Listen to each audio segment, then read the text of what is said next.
Everyone, and thank you for all of you for coming. My name is Marcia Zacks, and I'm the chair of the Ithaca Area United Jewish Community. Our organization was started around the time of the birth of the State of Israel, almost 70 years ago, and in the beginning,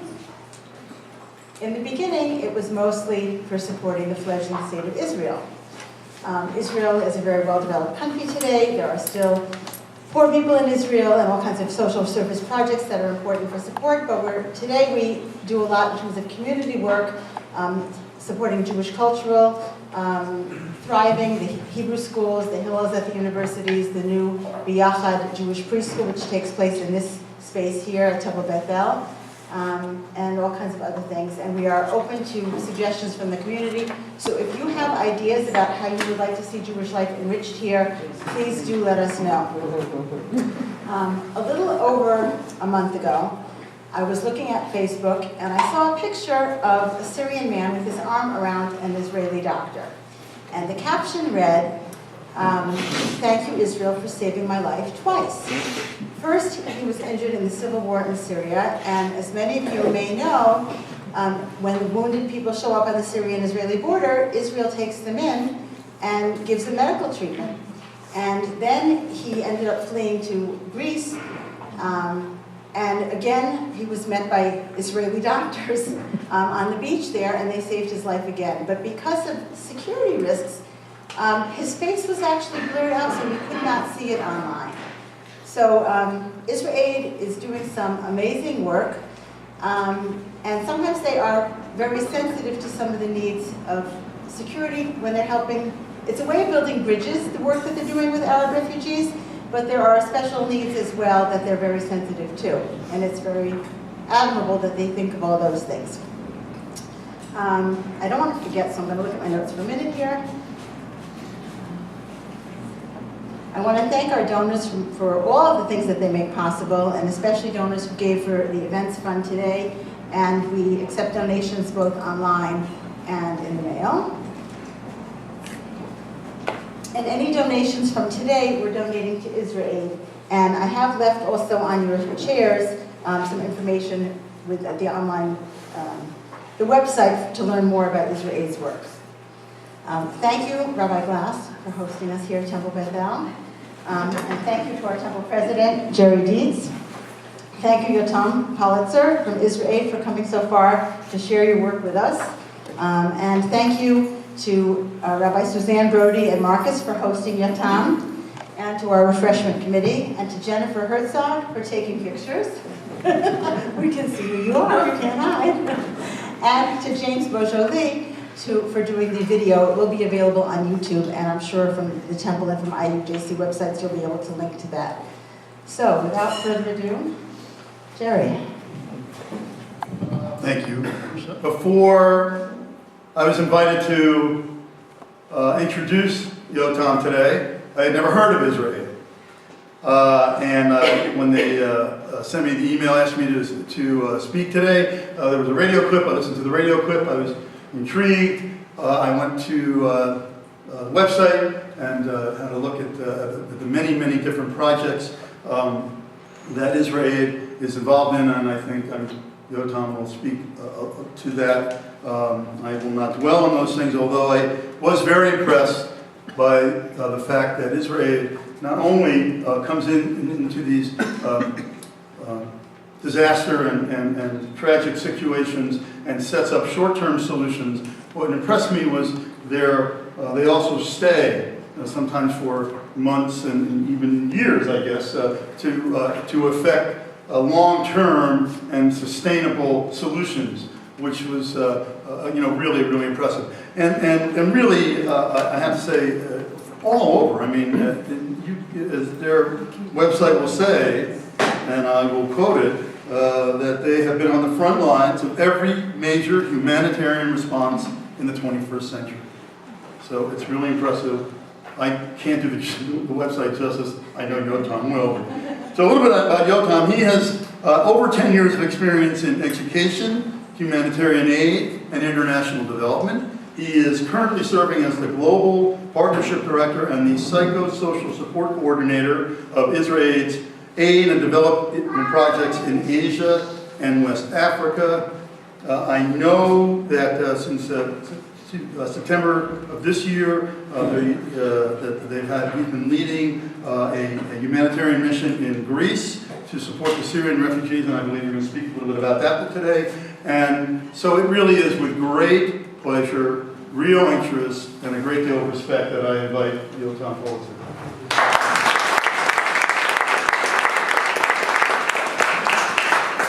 Thanks, everyone. Can everyone hear me? Yes. Great. It's really an absolute pleasure to be here, and thank you so much, all of you, for coming. Thank you, Marsha. Thank you, the Brodies. Thank you, everyone who helped this event. It would be helpful. Okay, sure. So thank you, everyone, for coming today. Thank you for the organizers. It's really a pleasure to be here. And one vote of confidence is that I had to cut yesterday a Harvard event to come to Ithaca.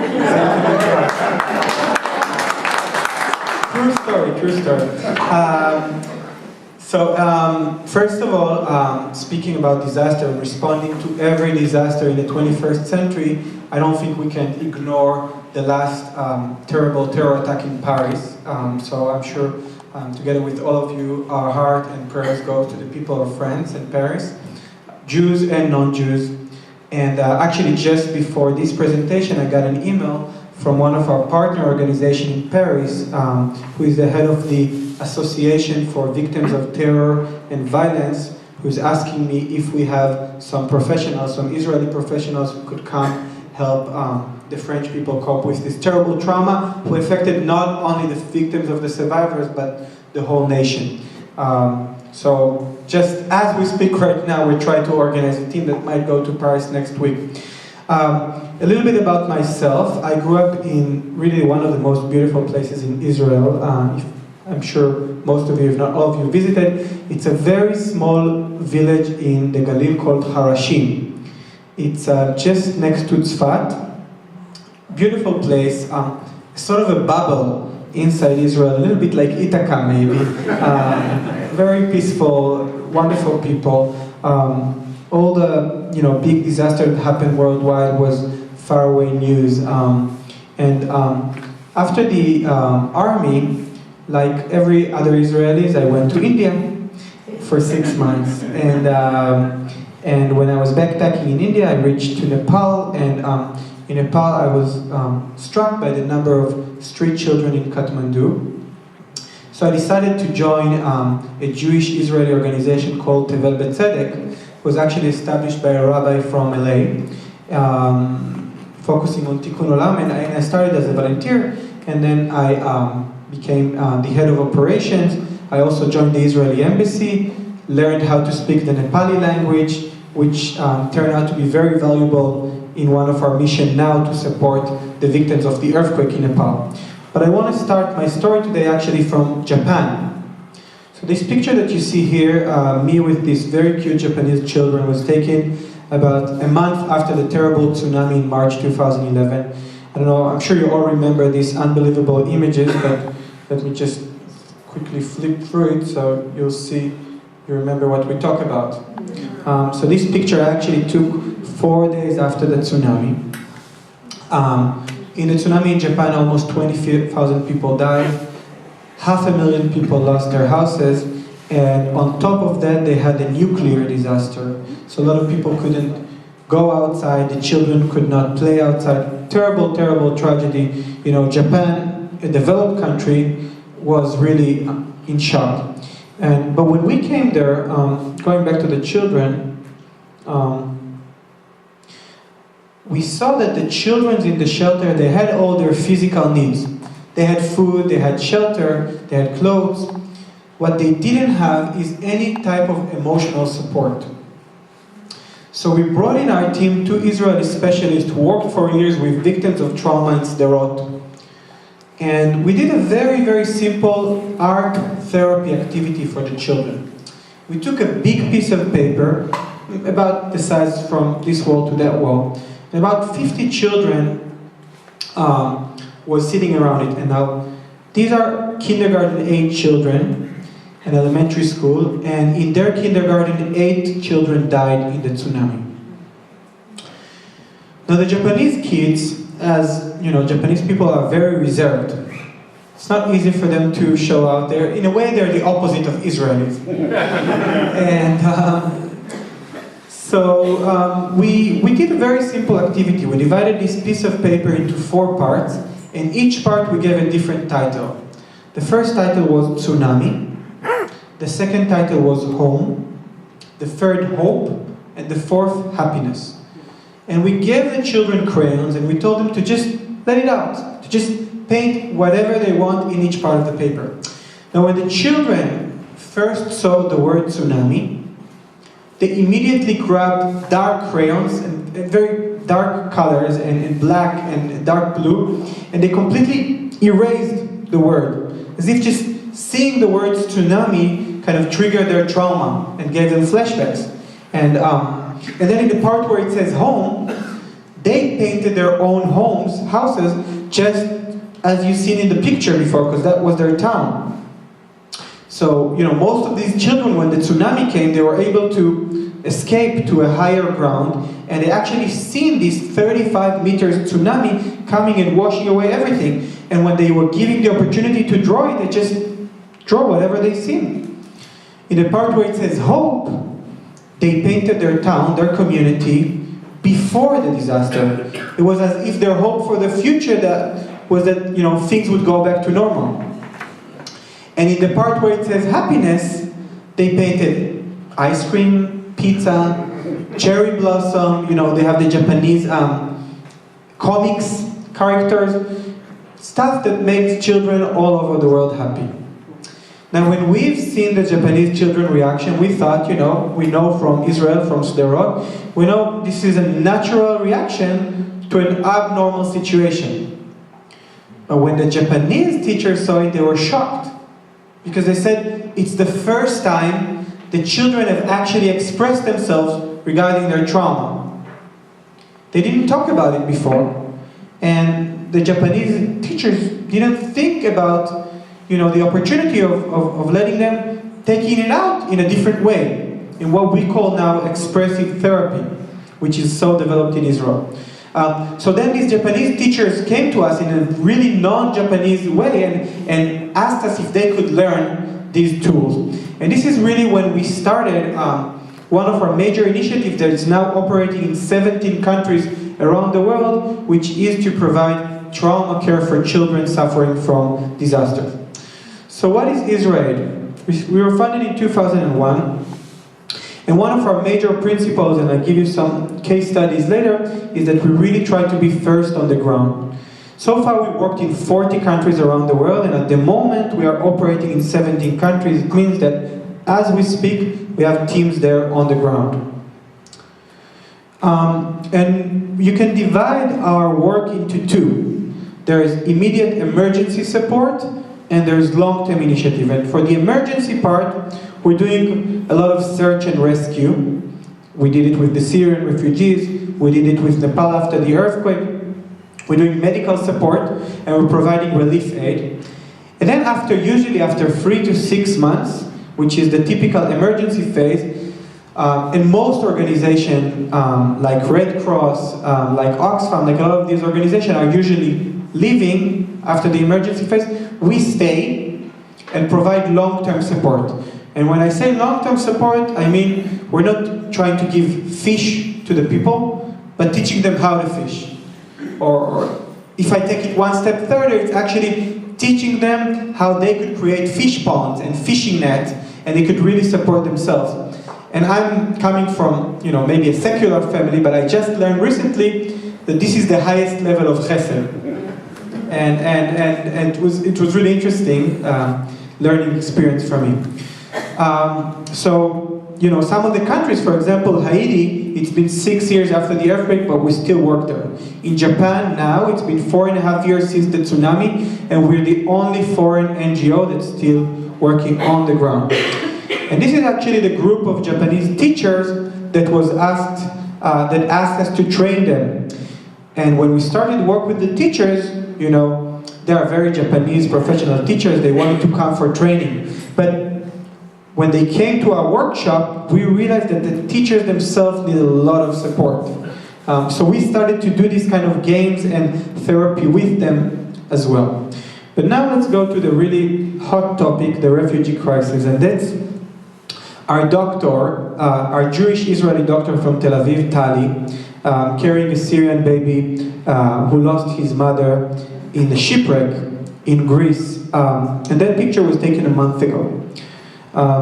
At the moment in Lesbos in Greece, which is the closest island to the Turkey western border, there are between 5,000 to 7,000 refugees and migrants that are arriving every day. 5,000 to 7,000 every day. The total population of this island is 85,000 people. So only in the month of October there were almost 200,000 people going through Lesbos. And the first thing that these refugees seen when they reach Lesbos, when they reach Greece, are this Israeli team with this Star of David. Now, they probably think they took the wrong boat.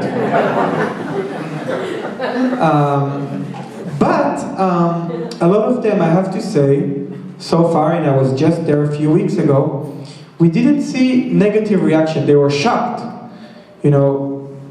But, you know, these people, most of them, are really in some sort of identity crisis. You know, their government is killing them on one hand, the religious leaders are killing them on the other hand, and Israelis are saving them. You know, it's a very confusing experience for them, and within this vacuum we try to get in. So some of the disaster where we work, this is the tsunami in Japan, this is me in the Philippines a week after the typhoon that hit in November 2013. This is one of my colleagues. You know, I didn't tell you, I didn't share with you, but one of my hobbies is to actually go on empty planes. And what do I mean?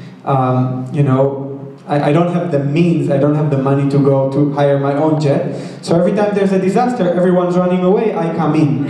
So the Ebola was one of these cases, you know, when the first Ebola patient arrived to the States and there was a huge world panic, that's when me and another colleague of mine went to Sierra Leone. And very interesting good news that I'm sure you didn't hear about because it's good news, is that as of last Sunday, a week ago, Sierra Leone was declared Ebola-free, which is unbelievable work, and we are proud to be part of this process together with the Sierra Leonean community. This is the Ebola, this is the earthquake in Nepal, really a village in the Himalaya, completely in rubble. This is actually from Hurricane Sandy. Now, why do the US, you know, New York need Israel to support them? Good question. I'm not sure they do, but what we find out, and I'll talk about it later, is that even showing some kind of solidarity, sending a small rescue team to help in the relief efforts in the US, in Hurricane Katrina, in Hurricane Sandy. Just now we sent a team to South Carolina. Was very important in building bridges between Israel, Jewish communities, and the non-Jewish communities in the United States. So, what do we start from? As I said, we're starting from emergency. So the first important thing is saving lives. This picture is really interesting. This is a rubber boat of Syrian refugees arriving to Greece. And apart from Tali, our Jewish doctor, the person who's actually carrying the baby here is Majda, our nurse. And she's an Arab Israeli Christian from Nazareth who joined our team. And you know, so I was telling you how confusing this experience is for the Syrian refugees. Now, they arrive, they see this big Magen David in Greece, they think they took the wrong boat, and then the people who's actually helping them are Jews, Israelis, but also Arabs. And the Arabs in North Israel speaks the same dialect as the Syrian. So they speak the same language with them, they are Israelis, they have this Magen David, and they're helping the Syrians. So right now in Greece today, we have a team on the ground of 8 people, and 5 of them are Israeli Arabs, Bedouin, Christian, Muslims, and Druze. This is Naama, our team leader in one of the rescue that we did in the water for a ship that collapsed. This is again Majda and Tali giving medical care for a Syrian baby suffering from hypothermia. And one of the things is that we all thought, together with the UN, that this wave of refugees, this unbelievable flow, will slow down after October. It's getting cold. Thought people will stay in the camps in Jordan, in Turkey, in Lebanon, but actually the opposite happened. And when we talked to the refugees, they told us that they feel it's like a race. They feel, and especially after what happened now in Paris, the border will probably get closed sooner or later. German government declared that they will take 800,000 refugees, and already more than 500,000 people came since January. And I was just in Berlin. It's overwhelming. The Germans, you think they're very organized, they have no idea what to do with the situation. And we're actually seeing a lot more cases of children and people suffering from hypothermia now, so we have about 20 to 30 cases. Now we're getting to Hanukkah soon, and I heard there are going to be some Hanukkah event, so I want to talk to you a little bit about miracles. This lady, actually, her name is Krishna, she's from Nepal. And I was sharing with you, I used to live in Nepal, so when the earthquake happened in last April, I really almost felt like something bad happened in Israel. You have this feeling that your heart goes out, and you can't stay, you have to do something.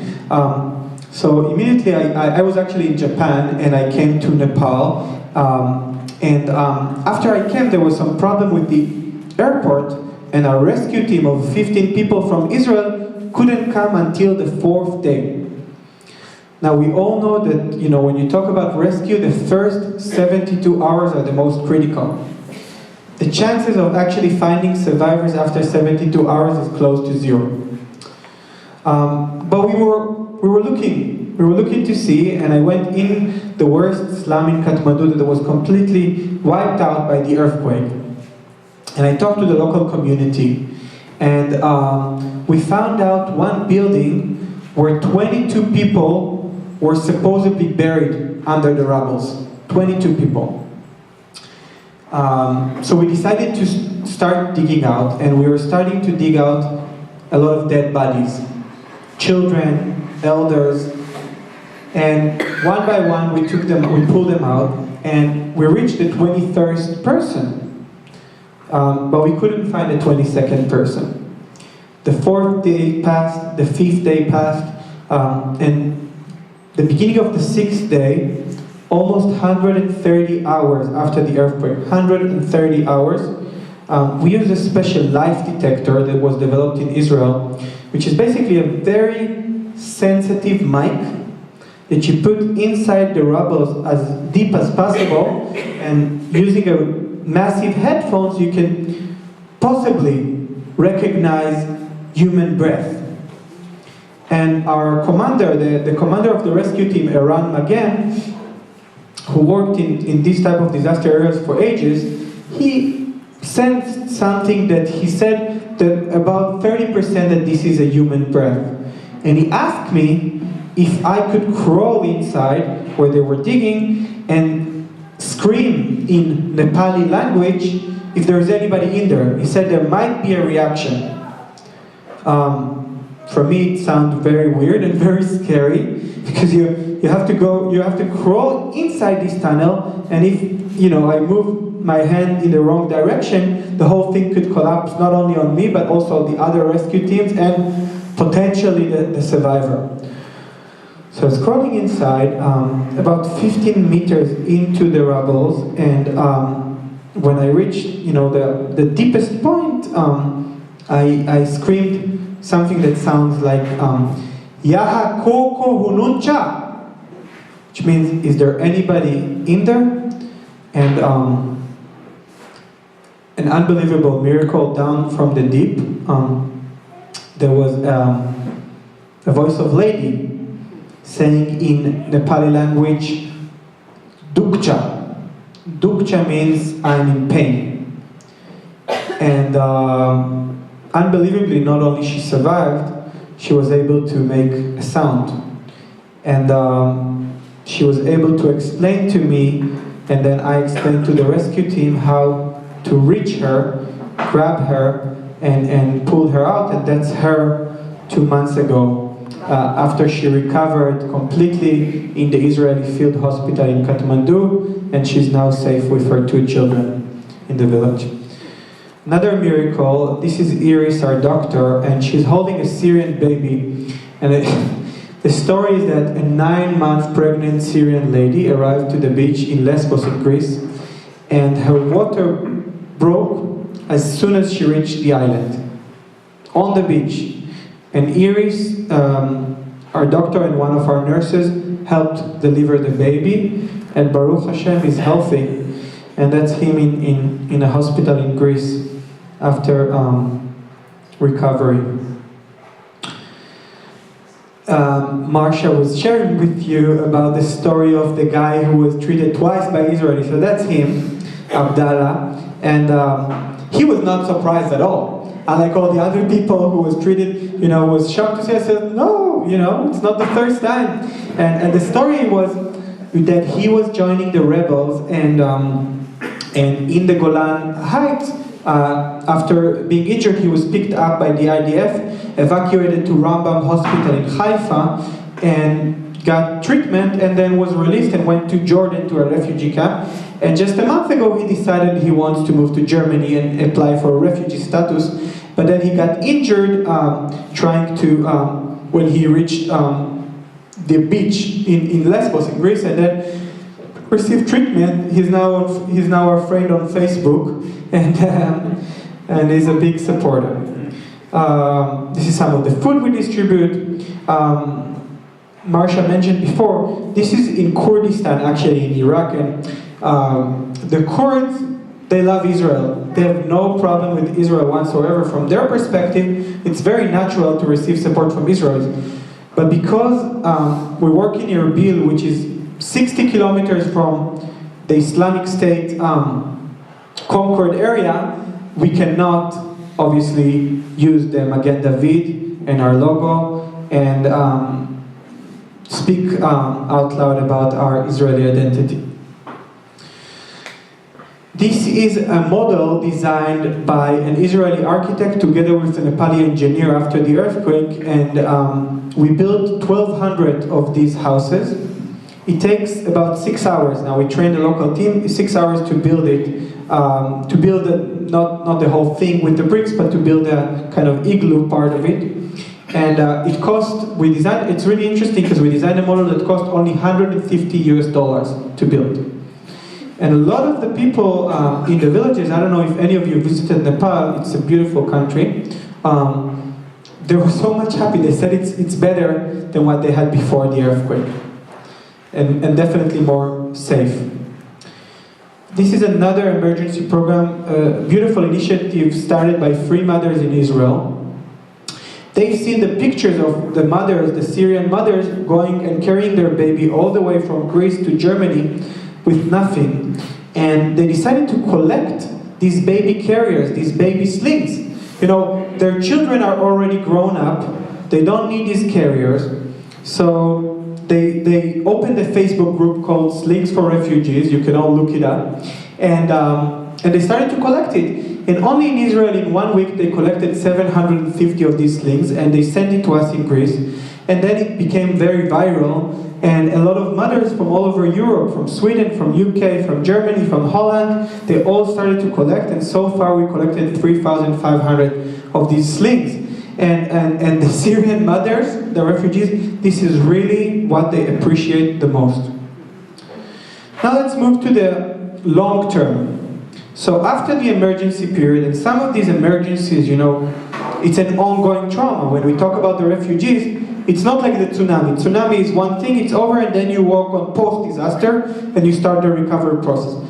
The Ebola outbreak or the refugee crisis, it's an ongoing, so we have to continue the emergency program, but also look into the long term. And when we're talking about long term, our guiding principle is that, first of all, it's long term. And a minimum program for us is 2 years. We don't believe in any type of this work that's less than 2 years. And it's very challenging because, when the media is there, fundraising is easier, but when the media is gone, funding is very difficult. So what we're trying to do, whenever there's a disaster, we're trying to fundraise enough to sustain our program for a few years. We're doing a lot of what we call training of trainers. So as I said, not giving people fish, but teaching them how to fish. We work with ministries, governments, if there are functional governments. We're working with academia, NGO. We try to bring an Israeli and Jewish know-how. So really trying to look what is our added value. And most of the programs that we're doing, whether it's agriculture or trauma care, is really based on models that developed in Israel. And we have right now a team of 135 international specialists. Now, most of these specialists, they have their own jobs. They could work in hospitals, they could work in universities, and they join us twice or 3 times a year. And this is some of the programs. So this is actually a program that we did for Syrian children who lost their parents in the war and shipwrecks.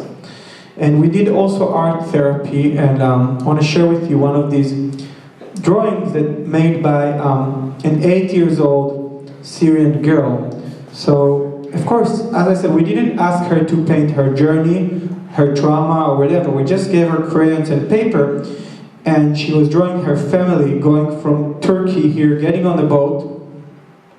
Some people drowned on the way, reaching the other side where our medical and rescue team was there. And this was actually even more graphic. This was painted by Muhammad, 15 years old, from Syria. And on the left side, he was describing and painting ISIS beheading part of his family. And then he escaped from here to Homs, to another city where the Assad regime was actually throwing rockets from the sky. So only him and his uncle survived when they escaped to Greece.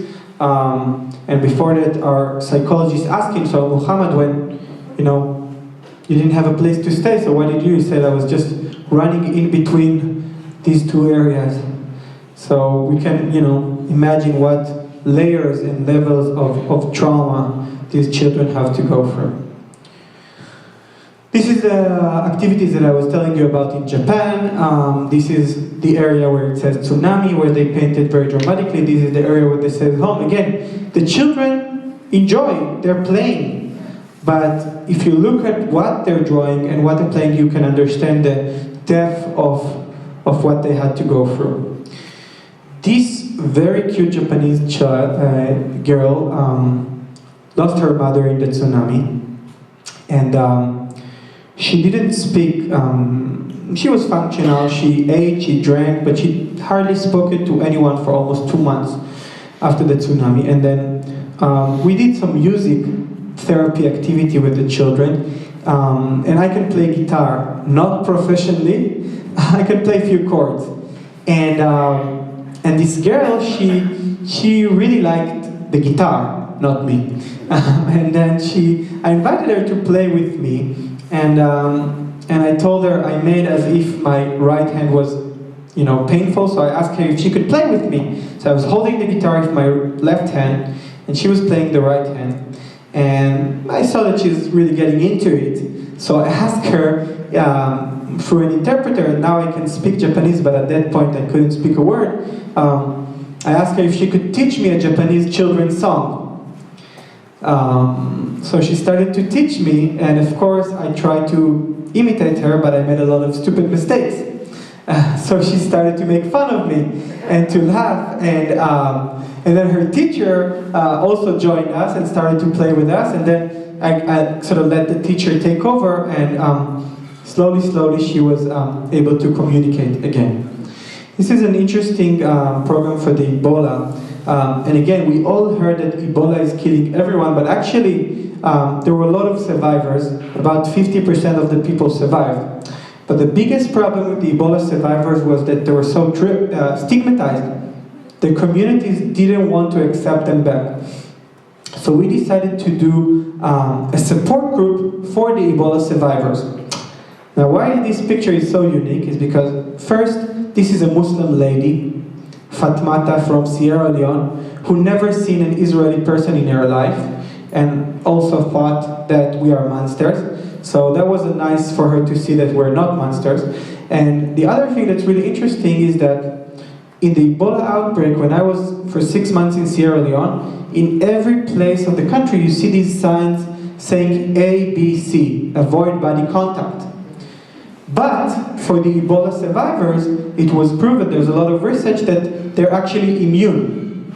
So they were able to touch each other, and they're a little bit like Israelis, they like hugging. And it was a very empowering experience for them to play different games where they were actually allowed to touch each other, and very, very empowering experience. This is from Nepal, and when I used to live in Nepal, I did a lot of theater and drama with street children. And Nepal, especially in the Himalaya, still 70% of the villages are not connected to internet, not connected to road, there's no TV. So theater is the main way to deliver any kind of message, social message, political message, education, anything. So together we took a group of Nepali actors, and they sat with our child psychologist, and they designed a play that speaks about how children behave after trauma. And it was unbelievable response from the people. There were people from all over these villages that was wiped out. They all came to see this play, and in the course of 3 months, 25,000 people came to see. And what's even more interesting is that after this play, a lot of these Nepali mothers and teachers, they started to share how their children were behaving after the trauma. So it was very culturally oriented intervention that we somehow was able to design.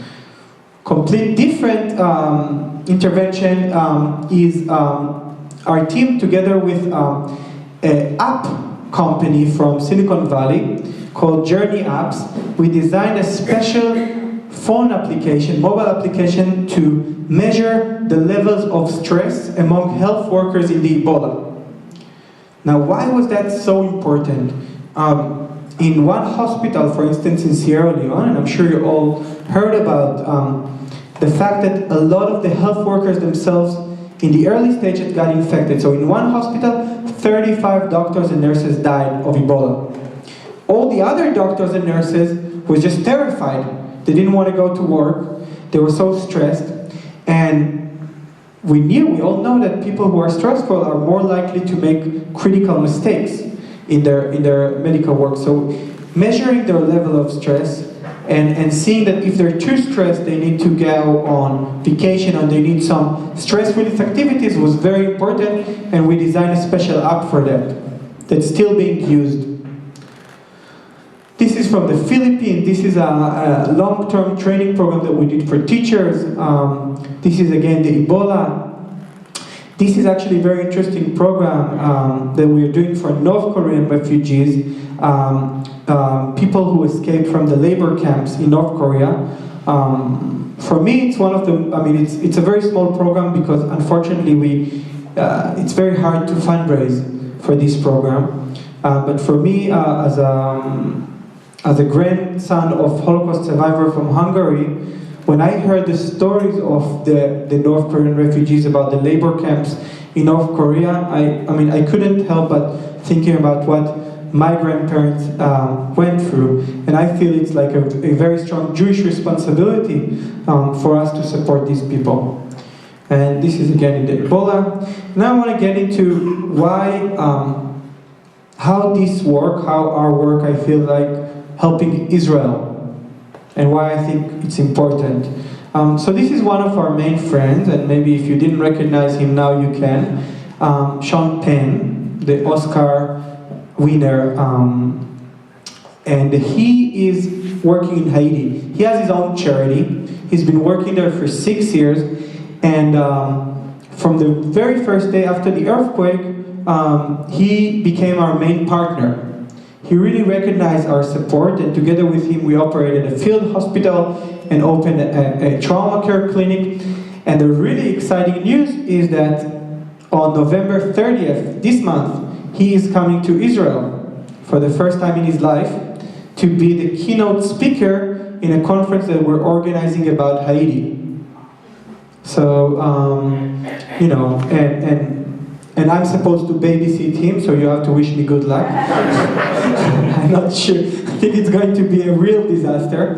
But what's interesting is that people are wondering why do we have to do a conference with him about Haiti in Israel? It doesn't make sense. Why don't we do it in Haiti or somewhere in the States where it's close by? And he said very clearly that he wants to come to Israel because you know better than me that coming to Israel in these days is a very strong statement.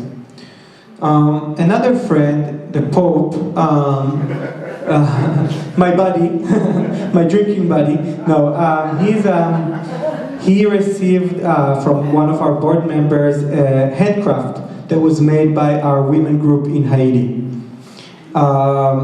The lady in the middle, the wonderful lady, her name is Sia Koroma, and she is the First Lady of Sierra Leone, the wife of the president.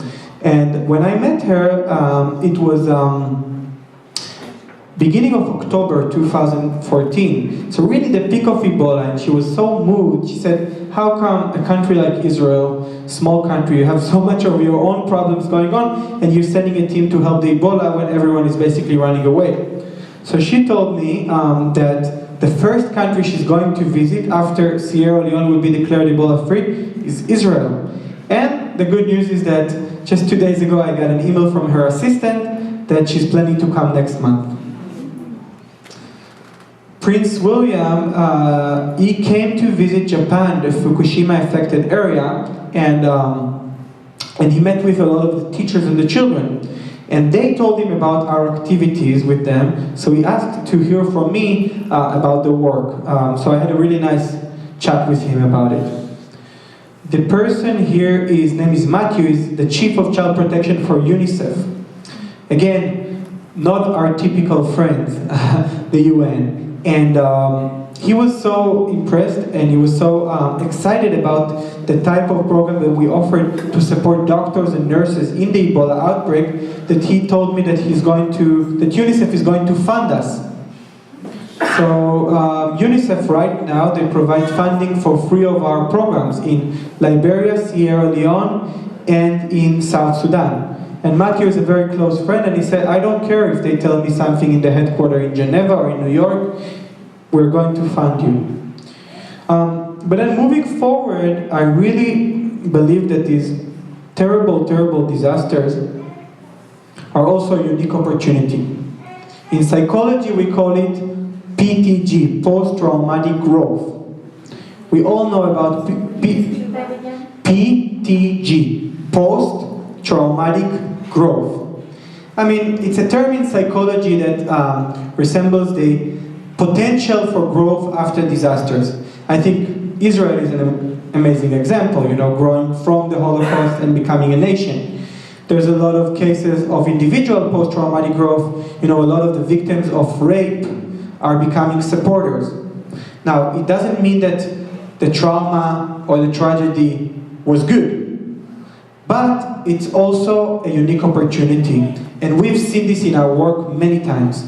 And especially now with the Syrian refugees, this terrible, terrible tragedy and trauma of the war in Syria is also, we feel, an amazing opportunity to build new bridges. And we see it on the beach in Greece, where we were.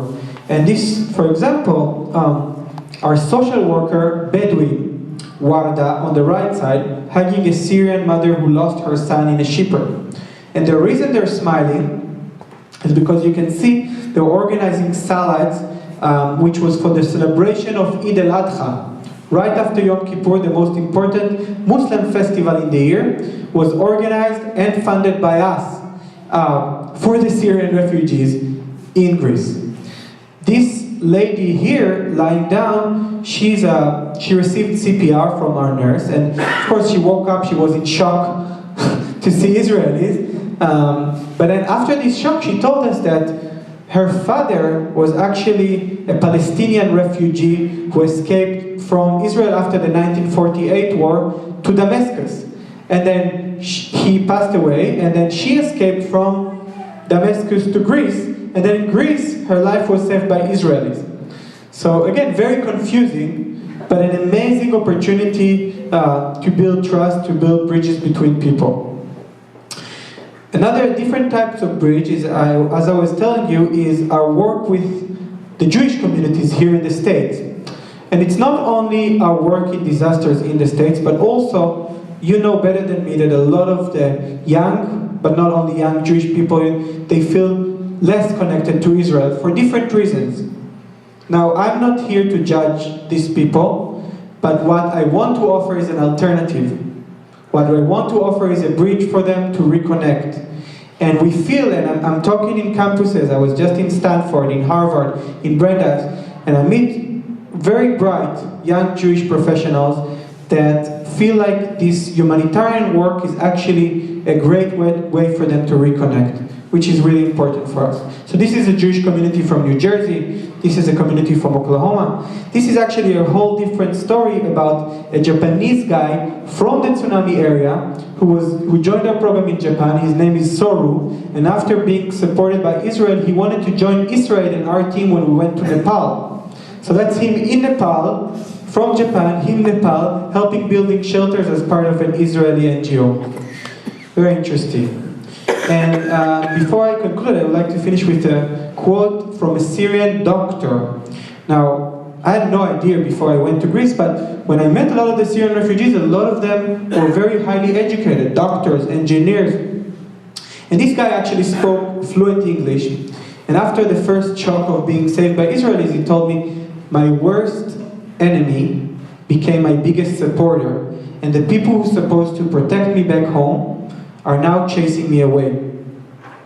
And it really made me realize what among this terrible tragedy, and especially after what happened now in Paris, what an amazing opportunity we have now to build bridges. And especially in Greece, where we're seeing 5,000 to 7,000 of these refugees every day, so we're seeing a lot of people.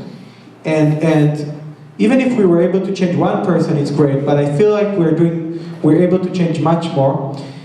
And bringing together these Arab Israelis who then go back to Israel, and maybe they feel more connected to the Israeli society, and especially now, after all these terrible stabbing incidents, I feel like it's more important than ever. Thank you very much.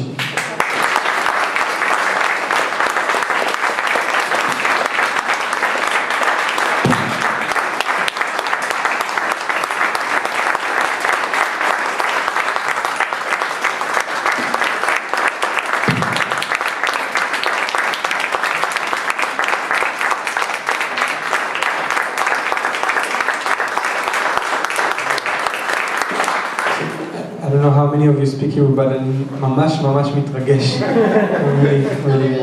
I'm really moved. Thank you so much. I don't know, I'm giving a lot of this presentation, but I could really feel you.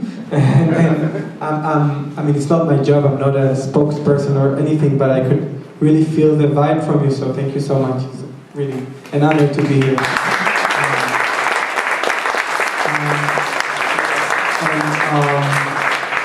And if you have, I have some final message for you, but maybe before that, if you have questions or comments or ideas, I would love to hear.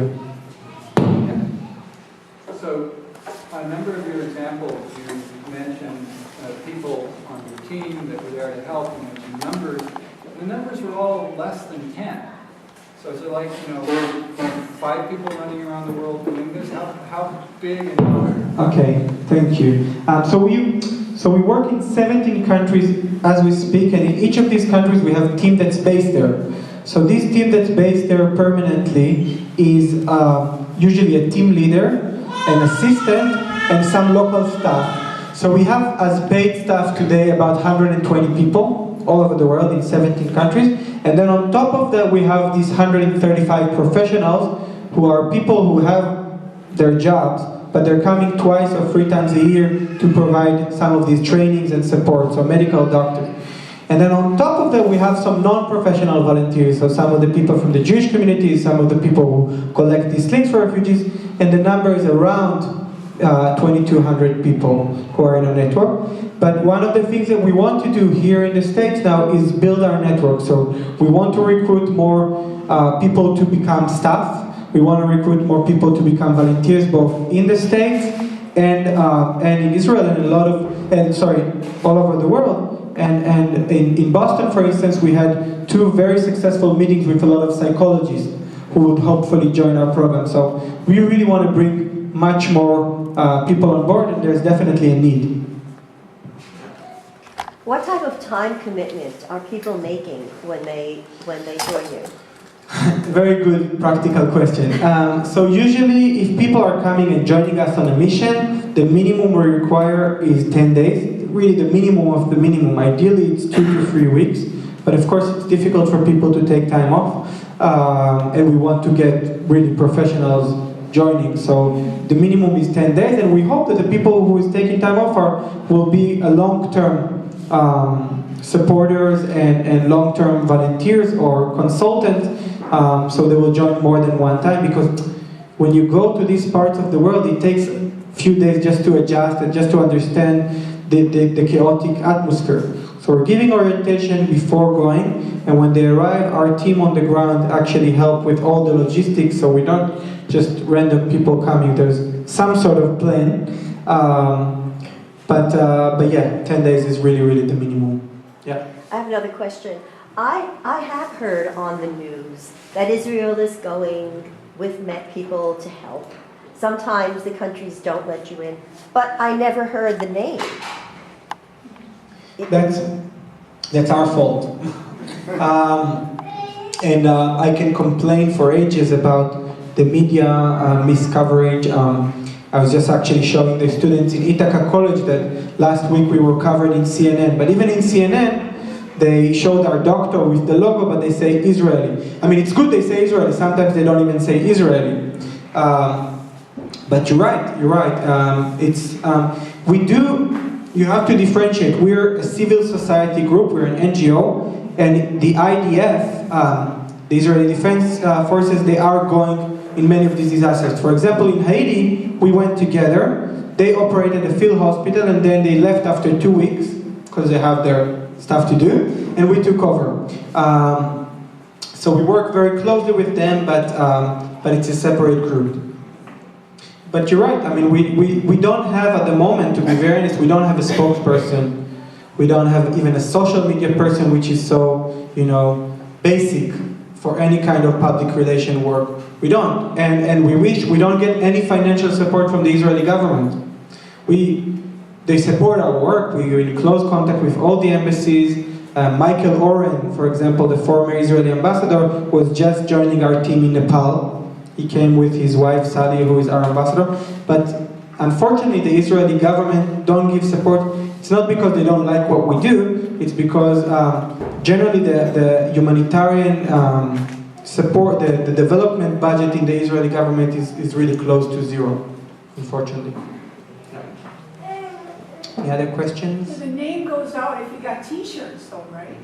Yeah. So in many, especially now with the refugees, if you, there's so many stories that was covered and everyone's seen our logo, and so people know, but not enough. Yeah. You've been to colleges. Just one here. You were saying you were at Harvard. Are there programs that can recruit very specifically college students that you have in place right now? Yeah. So post-college, some graduates. Exactly. A lot of them are very interested. So that's one of the reasons that I'm here now, to spread the word. And there are 2 types of or 3 types of potential involvement. One is professionals, people who already graduate from specific fields, and there are quite wide range of fields, because as I was sharing with you, it's not only medical and psychology or education, it's also agriculture, water technology, engineers, architects, and some of the tech people, because we want to develop these apps and technological solutions. The non-professional people are still studying, or people who want to take gap year, or people who want to come for internship. They usually contact us individually, and we try to tailor something for them. Our office is in Tel Aviv University. Right now we have, I think, 5 American Jewish interns with us, and we always look for more, because we need people who could, spread the word, help us with everything that has to do from PR to fundraising to getting involved. And we also offer for even younger people, for example, the Jewish community in Hong Kong, the high school students were really interested in getting involved, so we organized a trip for them, a package trip, volunteering trip, that they raised the funding for to the Philippines after the typhoon. So that's also a possibility. I was giving a lot of talks in LA, in Jewish high school, and a lot of the high school students want to get involved, and I know they're now organizing a team to come in the summer. So there are a lot of number of opportunities. We're very flexible, but we welcome any new initiatives from individuals and communities. And the way to do it is through our website or Facebook page. Just contact us and tell us we want to volunteer, we are available for this time, this is our skill, this is the area of the world that we're interested in, and we get the ball rolling. Yes? What does your organization need the most? A very Jewish answer. I think it's hard to say the most. We need funding, and even if I said funding, most of our funding goes to operation. If we now registered our NGO in the States. We have a very small office in DC and board members. It just started. We really need to build our network here, and it could be through funding that we could hire the people to do it, or it could be through people who donate their time and skills to do it. I really feel like we're not reaching even 10% of our potential. I really feel like, especially with the Jewish community where there's so many divisions and different opinions, I just got an email from Columbia University.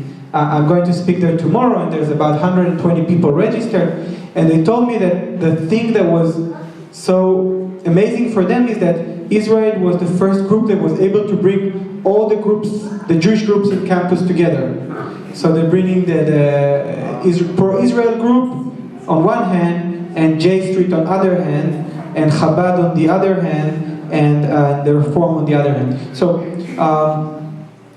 I really feel like we have a really unique potential to build these bridges, but we need so much help.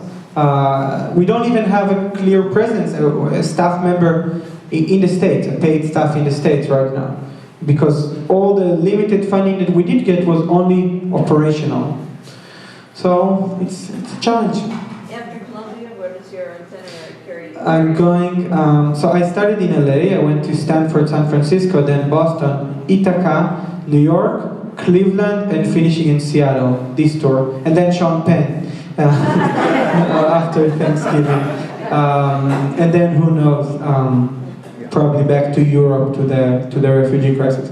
So yeah, quite a tight schedule. But I have to say, the young people in the audience and the young at heart, it's very addictive. So I saw the students at Ithaca College today. I saw how many of them were like planning on their future career. I need to tell the parents to be careful. It's very addictive, and I love traveling, and I love to do this type of work. And if I even have the opportunity to do it through a Jewish and Israeli program, that's a win-win-win. So be careful. Any other questions, ideas? Yeah. It seems like a lot of the focus is on the women and children. Are you also working with the men? You're right. It is a lot of the focus, and a lot of the people now here in the States told me, how can you help refugees? There might be ISIS people. And I tell them we work mostly with women and children, and also that, at the end of the day, a lot of the terrorists who will want to come, they will come with the refugees or without. Getting a fake passport is a $500 thing. We do work with the men also, and especially, for example, in South Sudan, it's a newly established country. It's only 4 years old, and it's a Christian country, but because of the civil war, there's so much violence against women, and there's a real need for gender-based violence. So we trained the local police and social workers, and we're doing a lot of awareness campaigns because rape is such a common practice there. It's really unbelievable. And there was no law, and there was no prevention, and there was no treatment. So we try to provide treatment for the victims, but if you really want to stop these terrible phenomena, you have to work with the men. So yeah, in those countries, for instance, we do it in Nepal. When we do agriculture, it's both women and men.